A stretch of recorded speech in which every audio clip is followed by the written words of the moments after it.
जय हिंद दोस्तों, कैसे हैं आप लोग। तो आज हम बात करने वाले हैं साल 2008 में आई एक Israeli disturbing slasher film rabies के बारे में। दोस्तों इस फिल्म की कहानी बहुत ही अच्छी है जो कि आपको बेहद पसंद आएगी, तो आप इस वीडियो को अंत तक जरूर देखिएगा। फिल्म की स्टार्टिंग में हमें ताली और ओफर नाम का एक कपल दिखाया जाता है। वो दोनों जंगलों में छुट्टियां मनाने आए हुए थे, लेकिन ओफर जब सो रहा था तो ताली पी करने के लिए बाहर गई हुई थी, जिसकी वजह से वो एक ट्रैप में फंस गई थी और वो गड्ढे में थी। ओफर उसके पास आके उससे पूछता है कि क्या वो ठीक है, तो वो उसे बताती है कि वो बिल्कुल ठीक है, बस वो उसे यहाँ से बाहर निकाले। ओफर उससे कहता है कि वो चिंता ना करे, वो पास ही में किसी से मदद मांगने जा रहा है और तब तक वो नीचे ही रह के उसका इंतजार करे। फिर हमें एक कपल दिखाया जाता है जो कि उस जंगल के पास रहा करता था। वो दोनों एक दूसरे से बहुत ही ज्यादा प्यार करते थे। वो हस्बैंड अपनी वाइफ को उसकी जॉब पे छोड़ने जाता है और उससे कहता है कि वो जंगल में हंटिंग करके कुछ समय बाद उसके पास आ जाएगा। उनके पास एक डॉगी भी होता है जिसे वो अपने साथ ले जा रहा था। उसकी वाइफ अपने काम पे निकल जाती है और वो भी जंगल की ओर जाने लगता है। फिर हमें चार दोस्त दिखाए जाते हैं जो कि उसी जंगल में जा रहे थे वेकेशन मनाने के लिए। इनके नाम होते हैं पीनी, शेर, आदि और माइकी। वो सभी मैप में देखने लगते हैं कि आखिर उन्हें जाना कहाँ पे है, लेकिन जहाँ वो जा रहे थे मैप में उस जगह का नामो निशान नहीं था। माइकी फैसला करता है कि वो 15 मिनट तक ड्राइव करता रहेगा और अगर उन्हें वो जगह नहीं मिली तो वो राइट टर्न कर जाएगा। इधर वो आदमी जंगल में पहुंच के हंटिंग के लिए अपनी गन निकालता है और वो अपने डॉग को देखता है जो कि काफी अजीब तरह से बर्ताव कर रहा था। उसका डॉग उसके पास आके भौंकने लगता है मानो कि वो उसे कुछ बताना चाहता हो। तभी उसकी वाइफ रेडियो के जरिए उससे कांटेक्ट करती है और उससे पूछती है कि क्या वो हंटिंग कर लिया। हस्बैंड उसे बताता है कि अभी उसके हाथ कुछ भी नहीं लगा है और यही उसके हाथ कुछ लगेगा वो वापस आ जाएगा। इधर कार में शेर को बहुत तेज प्रेशर आ रहा होता है, तो वो अपने दोस्तों से एक जगह गाड़ी रोकने के लिए कहती है। उसके दोस्त गाड़ी रोक लेते हैं और वो जंगल में जाती है पी करने के लिए। पीरी आदि से मजाक करता है कि क्या उसे शेर पसंद है, तो वो उससे कहती है कि ऐसा कुछ भी नहीं है। दोस्तों आदि एक लेस्बियन थी जो कि शायद शेर को पसंद किया करती थी। वो पीरी से मजाक में कहती है कि उसे लगता है कि वो और उसका दोस्त गे हैं। ये सुन के वो सभी हंसने लगते हैं और तभी शेर वापस आ जाती है। वो उन्हें बताती है कि जंगलों में से कुछ अजीब सी आवाजें आ रही थी, जिसकी वजह से वो कंसंट्रेट नहीं कर पाई और उसका पी नहीं निकला।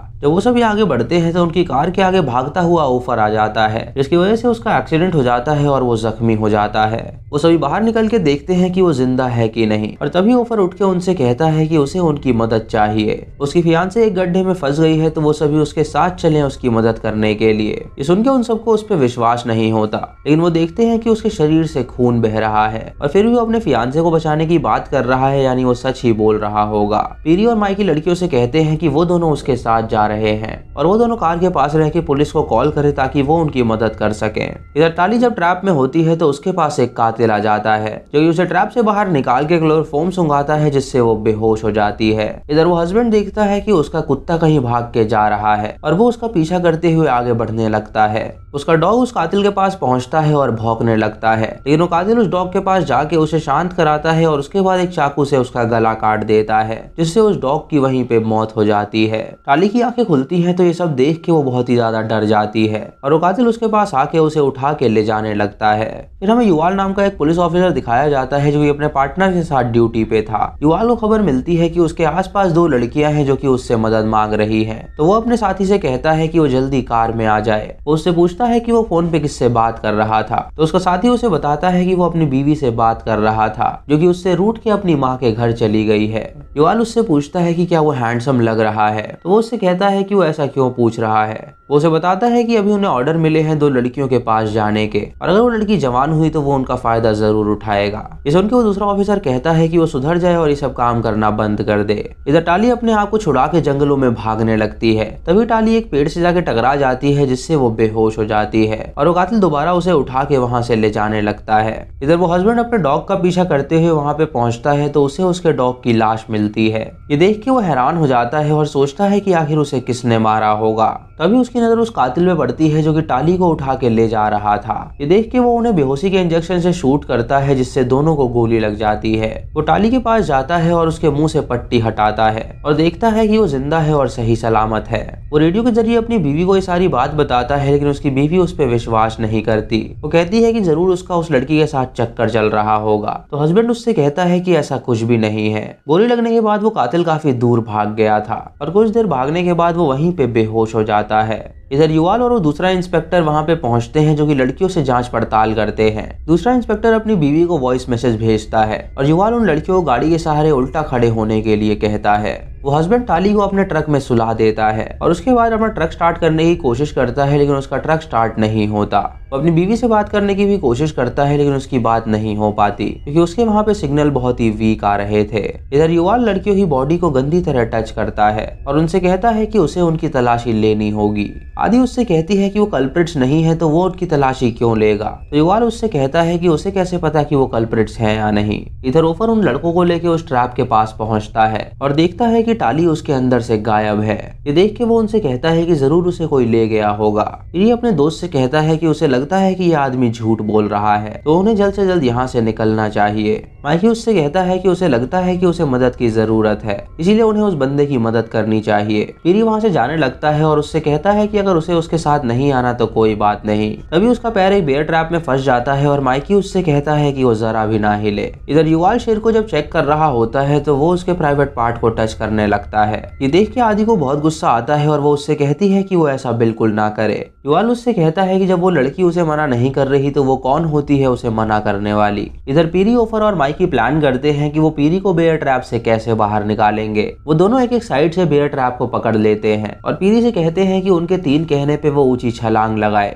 पीरी ऐसा ही करता है जिससे उसकी टांग तो बच जाती है, लेकिन उन दोनों के हाथ में चोट लग जाती है जिससे वो जख्मी हो जाते हैं। इधर आदि युवाल की गन चुरा के उस पे तान देती है और उससे कहती है कि वो एक कॉप नहीं बल्कि एक मॉन्स्टर है।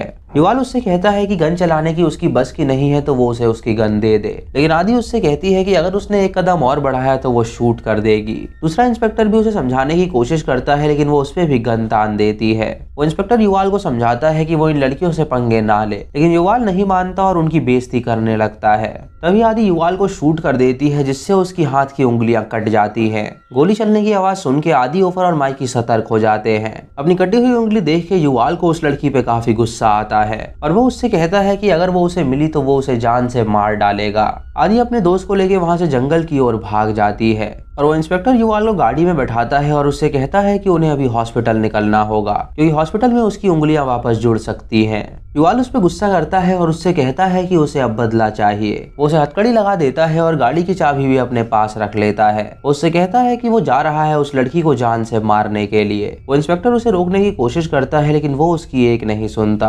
भागते हुए शेर को पी आती है तो आदि उससे कहती है कि वो जल्दी से पी कर ले। इधर उस इंस्पेक्टर को कार में दूसरी चाबी मिल जाती है तो वो कार स्टार्ट करके युवाल के पीछे जाने लगता है। इधर आदि देखती है कि उस जगह पे बहुत सारी माइंस बिछी हुई हैं। ये देख के वो शेर को ये बात बताती है तो शेर इससे काफी डर जाती है, लेकिन वो हिम्मत करके उसके पास आती है और उसे कोई भी माइन नहीं मिलती। तभी वो इंस्पेक्टर उनके पास आ जाता है और उनपे हमला कर देता है। इधर माइकी पीरी से कहता है कि वो जल्दी करे, शेर बहुत डरी हुई होगी। ये सुन के माइकी उससे कहता है कि वहाँ आदि भी है तो उसने शेर का नाम ही क्यों लिया। तो वो उसे बताता है कि शेर और वो सीक्रेटली डेट कर रहे हैं। ये सुन के पीरी को बहुत गुस्सा आता है क्योंकि वो उसका बेस्ट फ्रेंड था और उसे इस बारे में कुछ भी नहीं पता था। वो शेर को लाइक भी किया करता था और इस बारे में माइकी को पता था, लेकिन उसके बावजूद उसने उसे उसकी गर्लफ्रेंड बना ली। इसी बात पे पीरी उससे लड़ने लगता है तो माइकी उसके मुंह पे मुक्का मार देता है जिससे उसकी नाक टूट जाती है और उसके मुंह से खून निकलने लगता है। खून निकलता हुआ देख के वो उससे माफी मांगता है और वहां से जाने लगता है और पीरी एक पत्थर उठाता है उस पे हमला करने के लिए। इधर वो इंस्पेक्टर आदि को पकड़ के उसका गला दबाने लगता है और शेर के हाथ में गन होती है तो आदि उससे कहती है कि वो उसे शूट करके मार डाले।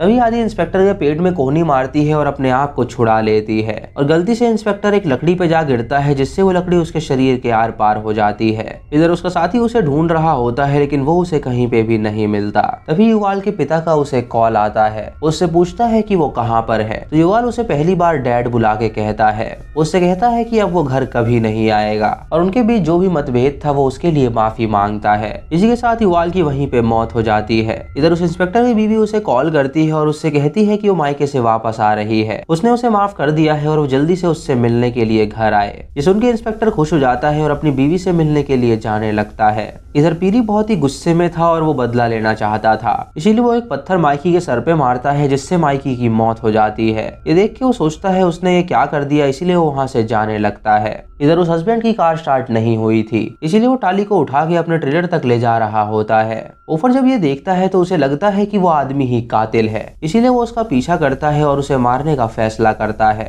हस्बैंड टाली को अपने ट्रेलर में लिटाता है और उसकी बेड़ियां खोल देता है। उसे कहता है कि वो चिंता ना करे, अब वो सेफ हैंड्स में है। जब वो बाहर अपने हाथों पे लगा हुआ खून साफ करने जाता है तो ओफर को मौका मिल जाता है उसे जान से मारने का। ओफर अपने पास पड़ा हुआ एक हथौड़ा उठाता है और उसके सर पे वार कर देता है। ओफर उससे कहता है कि उसने उसकी गर्लफ्रेंड के साथ क्या किया, तो वो उसे बताने की कोशिश करता है कि उसने उसकी मदद करी है। ओफर उसकी नहीं सुनता और उसका मुंह कुचल के उसे मार डालता है। उसके बाद वो टाली के पास जाता है जो कि अब होश में आ चुकी थी। वो टाली से कहता है कि वो चिंता ना करे, वो दोनों यहाँ से जल्दी बाहर निकल जाएंगे। जब वो उसे वहाँ से ले जा रहा होता है तो टाली उस आदमी की लाश देख के उससे कहती है कि ये वो आदमी नहीं था, वो दूसरा आदमी था जिसने उसे किडनैप करने की कोशिश की थी, और ये आदमी अच्छा इंसान था जो कि उसकी मदद कर रहा था। ओफर इससे काफी रिग्रेट करता है क्योंकि उसने गलत आदमी को मार दिया था, और वो उससे कहता है कि उन्हें उसकी लाश को ठिकाने लगाना होगा। इधर आदि शेर से कहती है कि उसे यकीन नहीं हो रहा कि उसने एक पुलिस वाले को मार दिया है। शेर उससे कहती है कि वो एक एक्सीडेंट था और उसने उसे जानबूझ के नहीं मारा है। आदि शेर को गन देती है और उससे कहती है कि वो यहाँ से निकल जाए, और अगर कोई भी उसके रास्ते में आने की कोशिश करे तो वो उसे शूट कर दे। वो यहीं पे है कि किसी का इंतजार करेगी ताकि मदद के लिए कोई उनके पास आ सके। तभी आदि उस इंस्पेक्टर की लाश को उठा के एक माइन पे रखती है, जिससे वो माइन फट जाती है और उसकी भी वहाँ पे मौत हो जाती है। ये देख के शेर काफी डर जाती है और वो काफी ट्रॉमेटाइज हो चुकी थी। इधर ओफर और ताली उस आदमी की लाश को गाड़ने लगते हैं, और तभी उसकी बीवी रेडियो पे कहती है कि वो उसे माफ कर दे क्योंकि वो उस पे शक कर रही थी। वो एक अच्छा इंसान है और जरूर उसने उस लड़की की मदद ही करी होगी। उसकी बीवी उससे कहती है कि वो जल्दी घर आए, वो उसके लिए खाना बनाएगी। इस उनके ओफर और ताली को बहुत ही रिग्रेट होता है क्योंकि उन लोगों ने एक अच्छे इंसान को मार डाला था, लेकिन फिर भी वो उसे गाड़ देते हैं और वहां से चले जाते हैं। इधर इंस्पेक्टर जब रोड पे पहुंचता है तो वो शेर को अपने सामने चलता हुआ देखता है। वो उससे कहता है कि वो रुक जाए, वो उसकी मदद करेगा, लेकिन शेर इतनी ट्रॉमेटाइज होती है कि उसे लगता है कि वो पुलिस वाला भी बहुत ही बदतमीज है। वो उसे शूट करने लगती है, जिससे उस पुलिस वाले को ढेर सारी गोलियां लग जाती है, और वो पुलिस वाला अपनी गाड़ी की स्पीड बढ़ा के शेर को ठोकर मार देता है, जिससे शेर की मौत हो जाती है। उसके बाद वो इंस्पेक्टर जख्मी हालत में अपने घर जाने के लिए निकल जाता है। इधर ओफर और ताली जब भाग रहे होते हैं तो ओफर का काफी ब्लड लॉस हो चुका था, जिसकी वजह से वो एक जगह बैठ जाता है और ताली से कहता है कि अब वो जिंदा नहीं बच सकता। ताली उसे किस करती है और उससे कहती है कि वो उससे बहुत प्यार करती है, और वो 5 मिनट के लिए अपनी आंखें बंद कर ले और सो जाए। कुछ देर बाद उसकी आंखें नहीं खुलती और ताली देखती है कि वो मर चुका है, जिससे वो बहुत रोती है और उसके गले लग जाती है। इधर इंस्पेक्टर भागते हुए अपने घर पहुंचता है और वॉशरूम में जाके बैठ जाता है। जब उसकी बीवी वहां पे आती है तो उसे जख्मी हालत में देख के वो रोने लगती है। वो उससे कहती है कि वो चिंता ना करे, वो उसे तुरंत हॉस्पिटल ले जाएगी जहां वो ठीक हो जाएगा, लेकिन वो बंदा उससे कहता है कि वो उससे बहुत प्यार करता है और उसने आर्ग्यूमेंट में जो कुछ भी कहा वो उसे मीन नहीं करता। ये कह के वो मर जाता है और उसकी बीवी रोने लगती है। इधर पीरी अपनी गाड़ी में पहुंचता है जहां उसे चाबी नहीं मिलती। तभी उसके पास एक फैमिली आती है जिन्होंने रॉन्ग टर्न ले लिया था। वो पीरी की हालत देख के हैरान हो जाते हैं और उससे वहां का एड्रेस पूछते हैं जहां पे वो जाने वाले थे। पीरी उन्हें उस जगह का एड्रेस बता देता है और उनसे कहता है कि उसकी गाड़ी खराब हो गई है तो क्या वो उनके साथ चल सकता है। वो कपल उसे अपनी गाड़ी में बैठा लेते हैं और उसकी मदद करने के लिए उसे अपने साथ ले जाते हैं। फिर हमें वो कातिल दिखाया जाता है जो कि अब होश में आ गया था। कोई भी उसे लिफ्ट नहीं दे रहा होता है और इसी के साथ ये मूवी खत्म हो जाती है। तो दोस्तों ये थी इजरायली स्लैशर फिल्म रेबीज की कहानी। आपको इसी कहानी कैसी लगी आप हमें कमेंट सेक्शन में जरूर बताएं। दोस्तों इस फिल्म में दिखाया गया है कि सिचुएशन कैसी भी बन सकती है और इंसान को ये समझ में नहीं आता कि वो इस सिचुएशन में क्या कर रहा है, क्या वो सही कर रहा है या वो गलत। इस फिल्म में सभी ने गलत डिसीजन लिए। इंस्पेक्टर ने गलत डिसीजन लिया उन लड़कियों को छेड़ने का और उन लड़कियों ने गलत डिसीजन लिया उस इंस्पेक्टर को मारने का। ओफर ने गलत डिसीजन लिया उस शरीफ आदमी को जान से मारने का और उन दोनों दोस्तों ने एक लड़की के पीछे लड़ाई कर ली जो कि एक सबसे बड़ा गलत डिसीजन था, जिसकी वजह से माइकी को अपनी जान गंवानी पड़ी। तो दोस्तों जब भी आपको गुस्सा आए तो आप एकदम से डिसीजन ना लें, क्योंकि गुस्से वाला डिसीजन बहुत ही खतरनाक और गलत होता है। चैनल पे नए हैं तो सब्सक्राइब करें और बेल आइकन दबाएं नोटिफिकेशंस के लिए। दोस्तों वीडियो को लाइक और शेयर करना बिल्कुल मत भूलिएगा। तो मैं मिलता हूँ आपको अगली वीडियो में, तब तक के लिए जय हिंद।